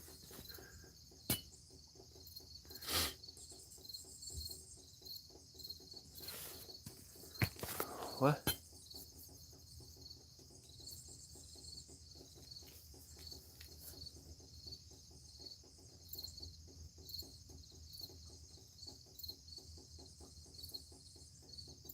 Cool. A lot of cool people here today. Yeah. How to do that, and yes, would pay to learn Alabama. Well, if you paid enough, I'd go down. How do you cut to get the exact shape? Diamond blade. We gotta, if you see my other videos, check out my channel. I go through all that stuff. You can use chisels, you can use mallet hammers, dead blow. And like I say in a lot of my videos, everybody has their own preferred way to do things. There's no exact science to this. Unless you're doing commercial, right? And when we're talking commercial, we're talking everything's the same. All your stone, your veneer, it's all standardized. It's all for big buildings, so it's got to be standardized. It can't be natural stuff like this where you'd be there you'd have to have 1,000 workers to get that 10,000 square foot building done. That's why commercial construction has gone the way of metal stud. Not only is it fire code friendly, but it's also easier to install. Everybody goes, oh, everything's crap. Blah, blah, blah. You're trying to build this so fast. Well, yeah, because commercial construction, the mentality, the way of all commercial buildings is they're temporary. They're cheap. People are building these huge buildings to make money, not to spend money on a huge palace that's going to be there for years to come. They're just doing it to feed their families. So that's where the mentality between where to do commercial, you have to be able to shift gears in your own mind too and adapt. Like on a construction end of things, I like to be adaptable.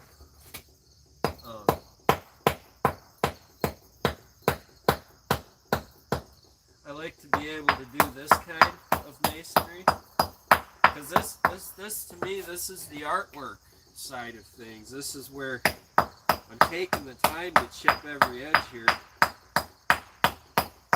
If this were a huge job, or if I were in a hurry to get out, if I were under a major deadline, or if I were, if it were a money maker, if it were purely just a money maker, like if I were at any other customer's house, I wouldn't be doing all this. But because of where I am, and because of who the customer is, Ben, we've been hanging out a while now. He's a cool guy. Cool situation. Of course, like I said though, I've had no personal time. And he's even telling me, "Oh, take time, take personal time, whatever." No, I want it. I want my time back.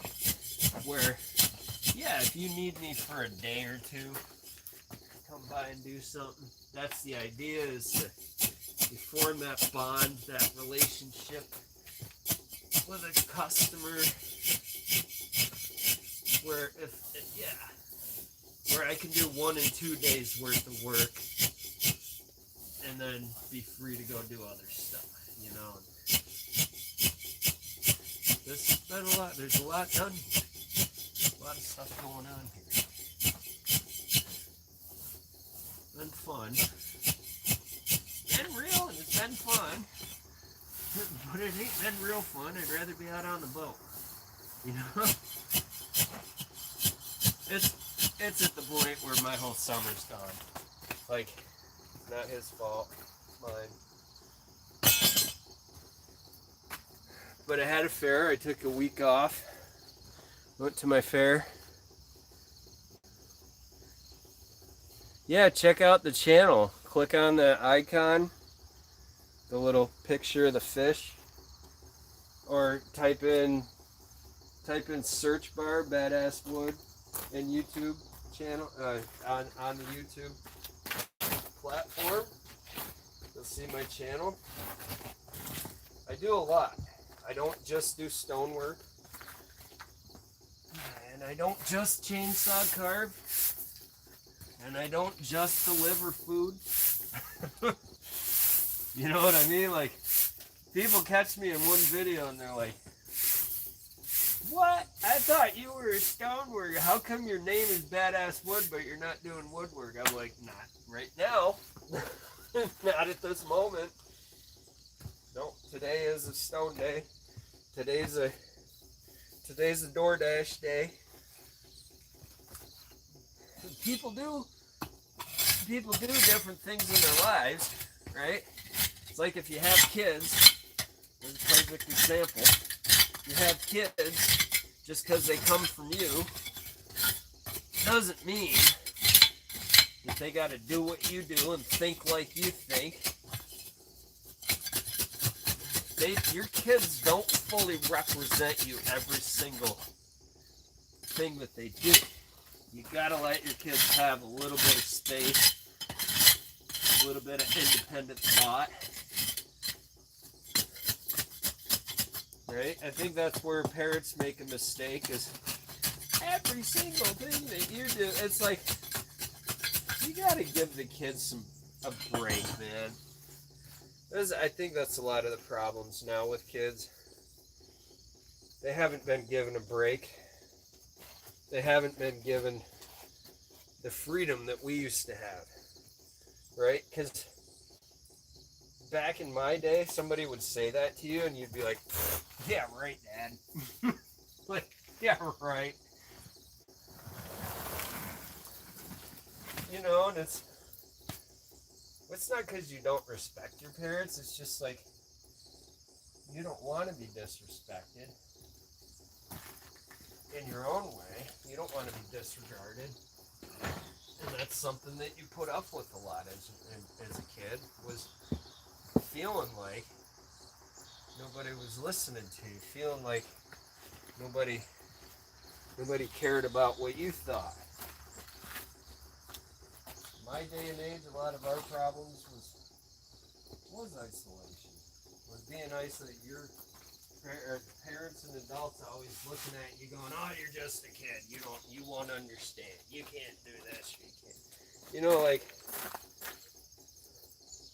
that was our issue, was just not being accepted, not being listened to, not being regarded as a grown, potentially grown human being with your own set of thoughts in your big ass head, you know.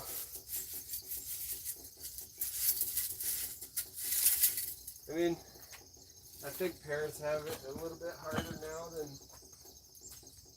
like, I'm talking about parents who really care to try to raise their kids. I think they have a little tougher now than our parents did. And I'm not saying life. Life was much harder for us and our parents back in the day. Life's easy now, but the standards have changed.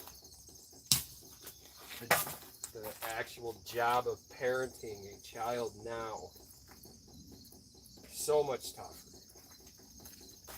And I'm saying that because I don't know, but I see it. I hear it from other parents.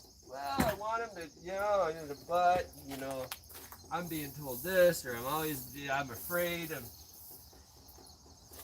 what the school's going to say. I'm afraid of having to deal with this, afraid of them taking them out of sports program because they say this or do that as a parent. And, it's tough. You can't do anything anymore. You always got somebody looking over your shoulder.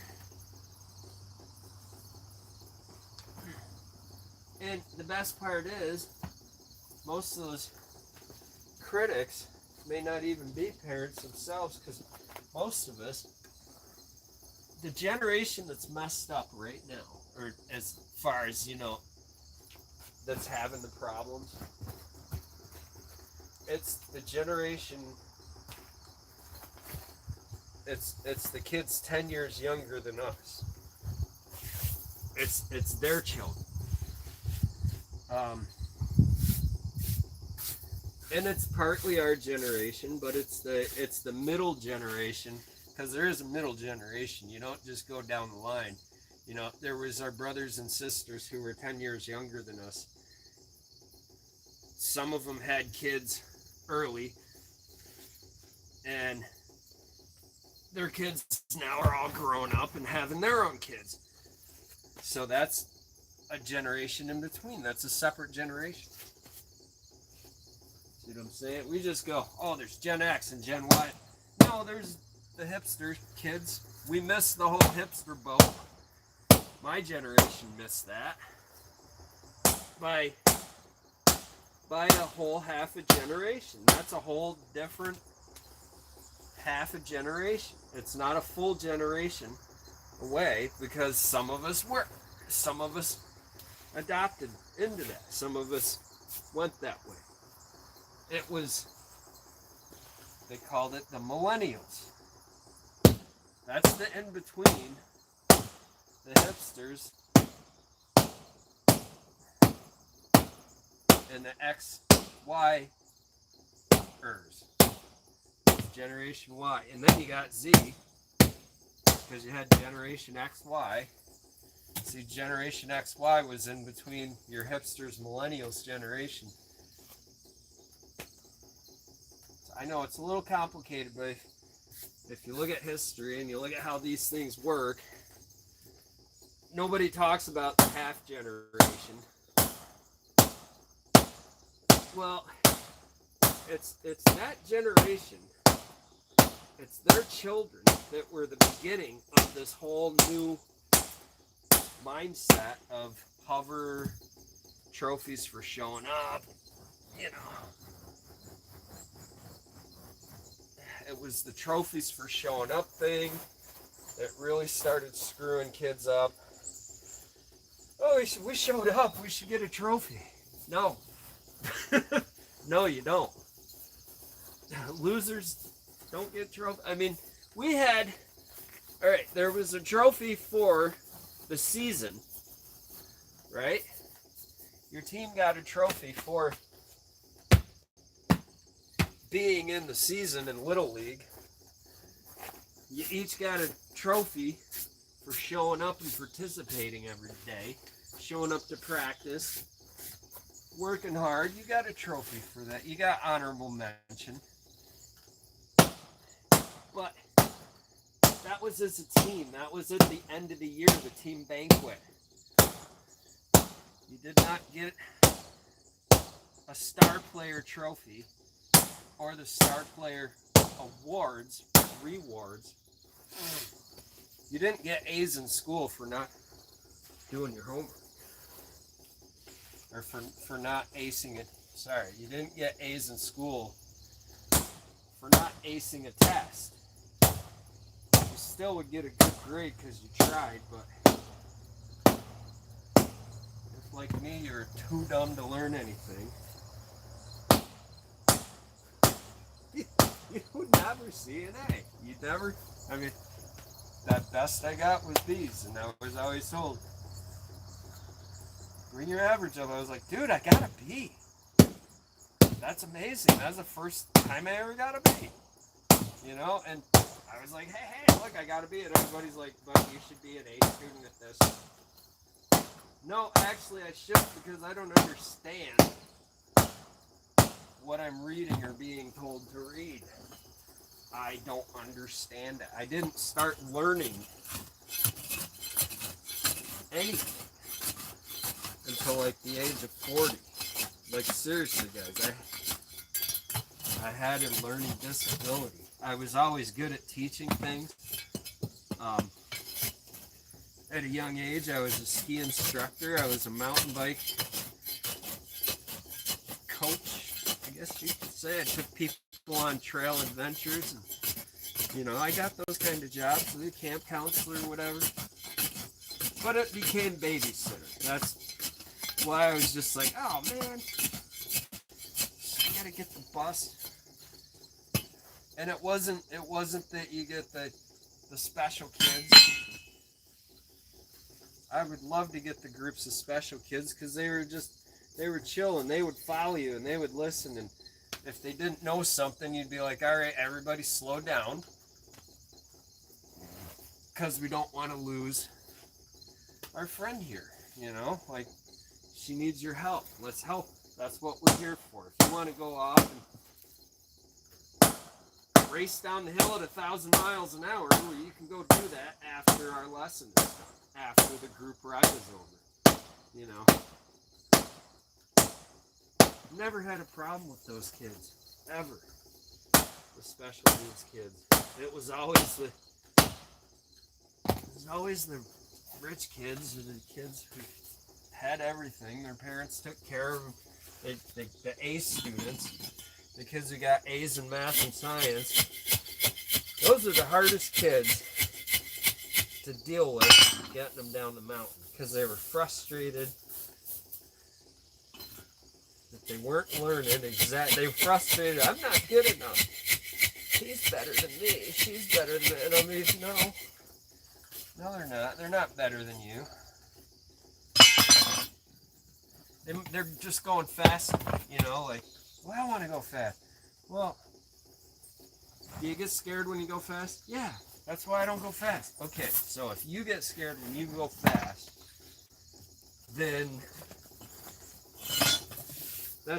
you're not ready to go that fast yet. You know, that's all. You haven't built up, then you'll build up. It doesn't happen overnight. And some kids would hear that and they go, oh, yeah, that makes sense. And some kids didn't want to hear that and, well, I want it now. You know, it's like, you don't get it right now.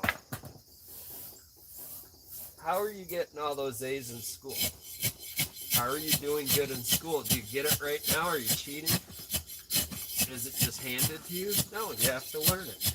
Yeah, but I don't ever have to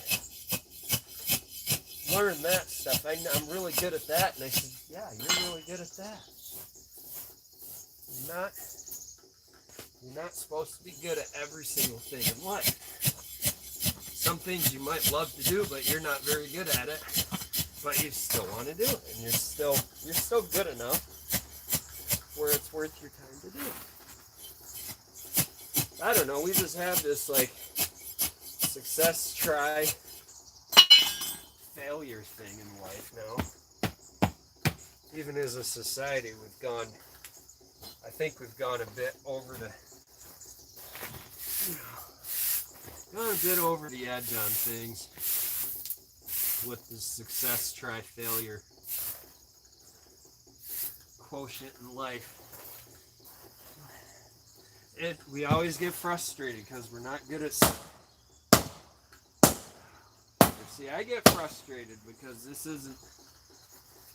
There's a beautiful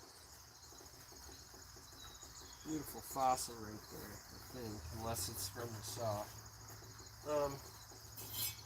I get a little frustrated when they're not doing what I want them to do.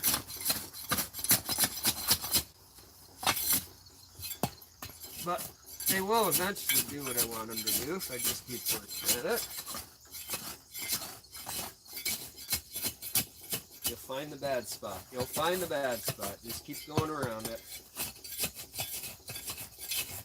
This is a funny one underneath. And it's got fractures in it too underneath. So it's gonna send you off. It's been fun talking to you guys, I know. What did I say the other day on that one live feed? I was like, somebody was telling a long story and I'm like, hey, can you guys read that back to me? I can't take the time, I can't see what they're saying. Can you tell me what it said? Well, you guys are in chat. Nobody really responded to that. But can you guys read what they said? Read it back to me. I can't really take the time to read all that. In chat, I asked you guys to get it. Yeah, it's kind of funny, I thought. I don't know, just banging away. People are watching. Right? There's a bunch. Is there? Ow! My knee. Right on a pebble. Yeah, there's a bunch. Hi. Hi. Yeah. Hi. Yeah, well, I would travel. I would travel if somebody was paying me enough to go travel, just to go teach them how to do stonework. Yes. I mean, I've traveled before to do jobs and to do fairs and festivals, demonstrations.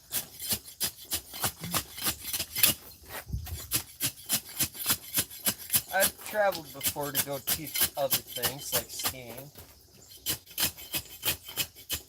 or chainsaw carving.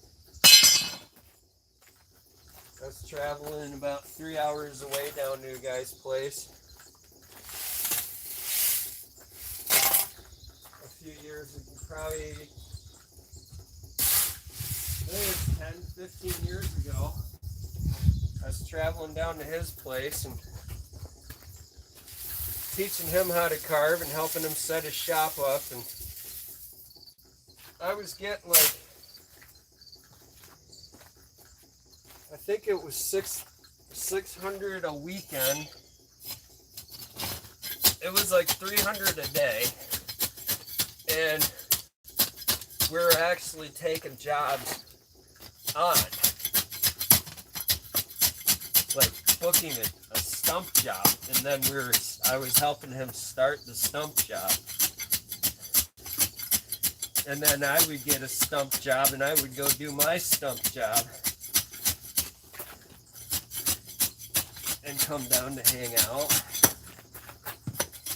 But that was kind of cool. That was fun back then when people were really into, you know, into paying to learn. Now you got the YouTube. A lot of us old guys are doing the YouTube just because we don't get called for a lot of stuff anymore, and we kind of we don't want to get called. We stopped doing it. We like being home. I like being home. If I can make money out of my backyard, why not? Why not have that be the way that I make my living? It was a marriage of convenience. Well, between putting the shop in the backyard, that was a marriage of convenience. It was very convenient and I liked it. I really liked doing that. It was a fun life. Had my dogs, you know.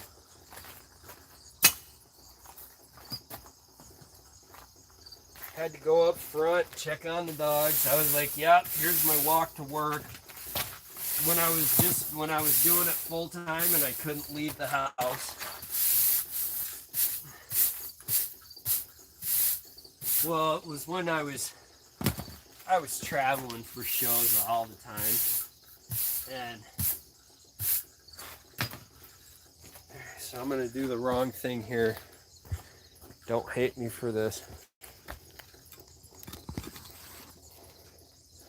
Gonna sin. Oh my God, he did the what? They're gonna say he did what? Don't bang on it. Yep, we're gonna now because that's what we're doing. When you bang on them, just a little. You don't beat on them too hard, but you need some throughoutness. You give it a little cushion.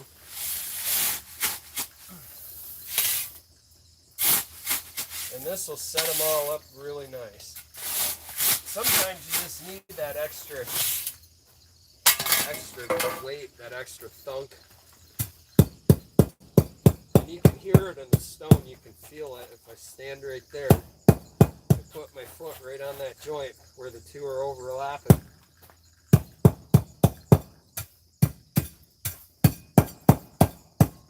And see, I'm trying to keep my pile churned up so it doesn't overcompact and direct too much energy into the stone. Hard. They're just real quick. You don't want to sit there and pound on it too hard because then you will break the stone. Sometimes I'll go along with this thing and I'll set a bunch of stones using this. And that's feeling pretty good to me right now. See, I'm going here. I'm feeling that. So that's my only high edge right there, which I'm not worried about there.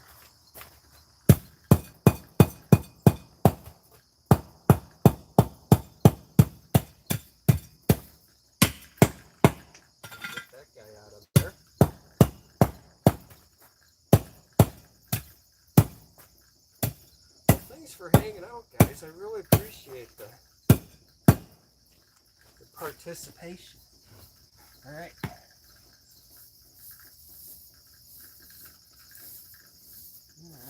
Yeah, I could be faster with this, definitely. But it's rainy. And it's kind of got to get my stuff out of the wet. That's a bad idea. I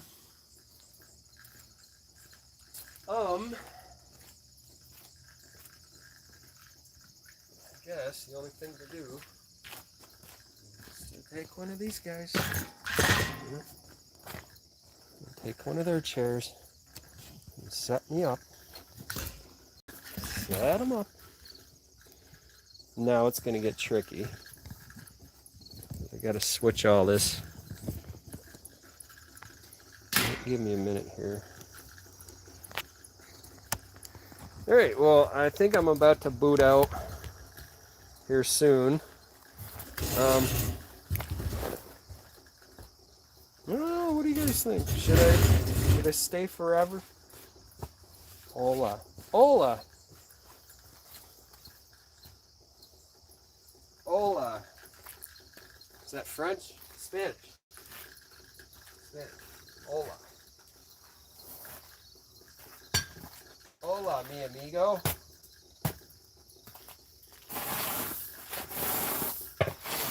Now, because I'm right here with this little guy, I'm just gonna see the old pile driver. Just pile drive it right down and see if it stays. See if it sets well. It's a little stone.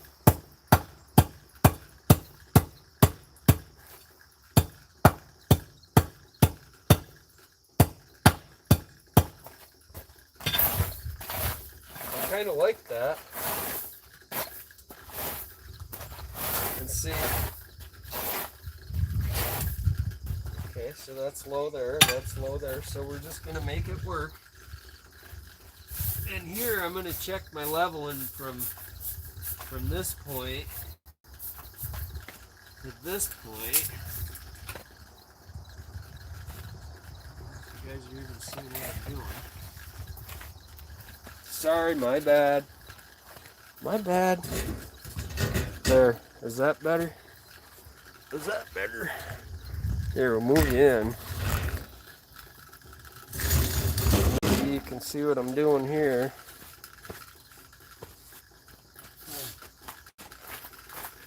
I'm gonna check my level from here to here. It's pitching down, so I have plenty there. That's running this way. Bubbles going that way. Where are we here?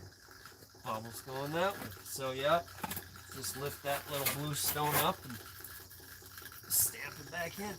See the beauty of that pounder, the ground pounder, is when you use it to set a stone, it sets it tight. Sets it tight. Sets it in there. No fuss, no much. And you see how I'm using diagonal. I've turned it diagonally. Not this way, but this way. In line with the longest part of the stone. Because the more across the stone I can get, the gentler it's going to be, the more I'm distributing the amount of impact across the stone.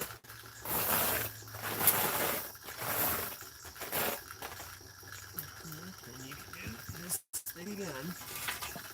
Get out of there. Push her down. Push her down in. Push her down in. There. There. And you see I'm moving these other guys around a little bit because they don't have a lot of ag around them right now.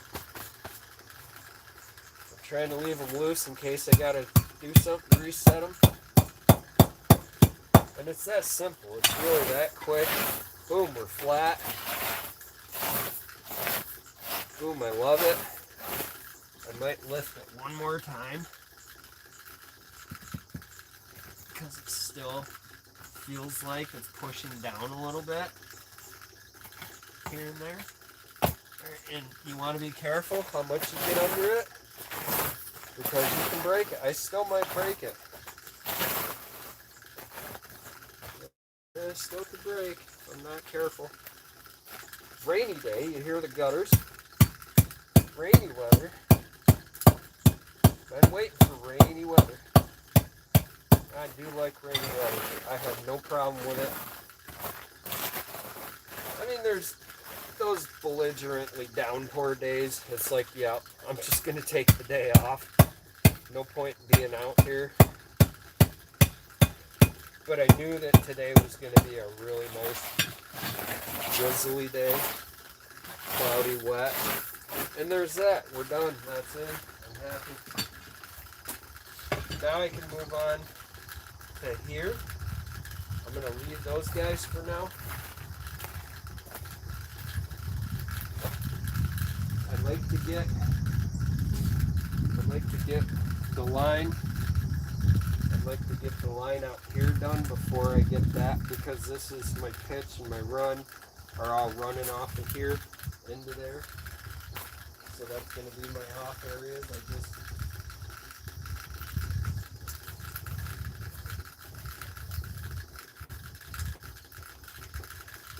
The only thing I need to worry about here is keeping the stones, putting them back where they go. Not forgetting, not losing track.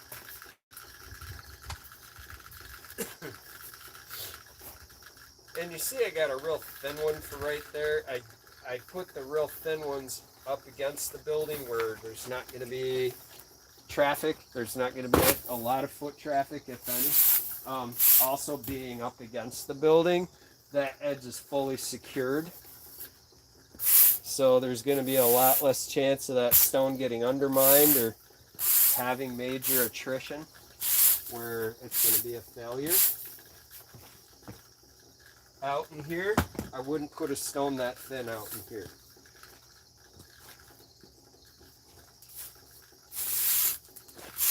Normally, too, I don't even like working with the thin stone. I wouldn't use them if I didn't need them, but we're trying to use up the last of the pallets. And that's where you run into a lot of thin stones, because you do put those aside. When you're picking through a pallet and trying to get a job done, you take your better stones first. Or you tend to do that. Usually when I'm on a job, I say, look, we're here till the end of the job, so let's not pick all the good stuff all at once. We're not getting paid by the mile. We're not in a race.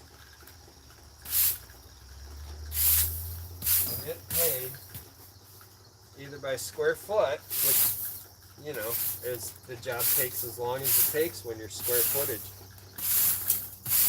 It's not like you're getting more square footage. You're just trying to get her done.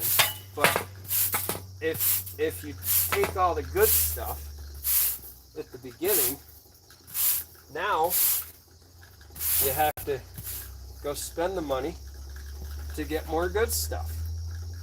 So that makes no sense. That makes no sense at all in my book. Why one guy using all the good stuff so that he can be the fastest on the job? That's actually one of the worst things you can do on a job site for all your co-workers is take all the good stuff and be the fastest guy on the crew. Well, look at how much he's putting in. Well, nobody cares. Especially if it's not even put in right. Yeah, you used all the most easiest stuff to work with, and you went way too fast, and now it's falling off the wall. We had that. We've had that many times. I'm telling you guys from experience on all these job sites.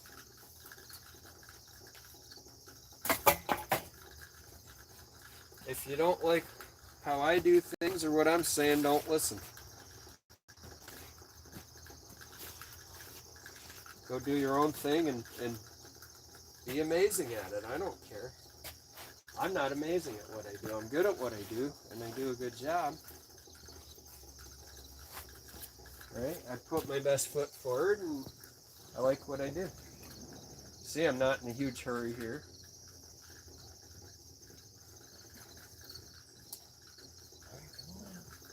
Oh, man. What's up, puppy? Hi. So wet today. Grandma style.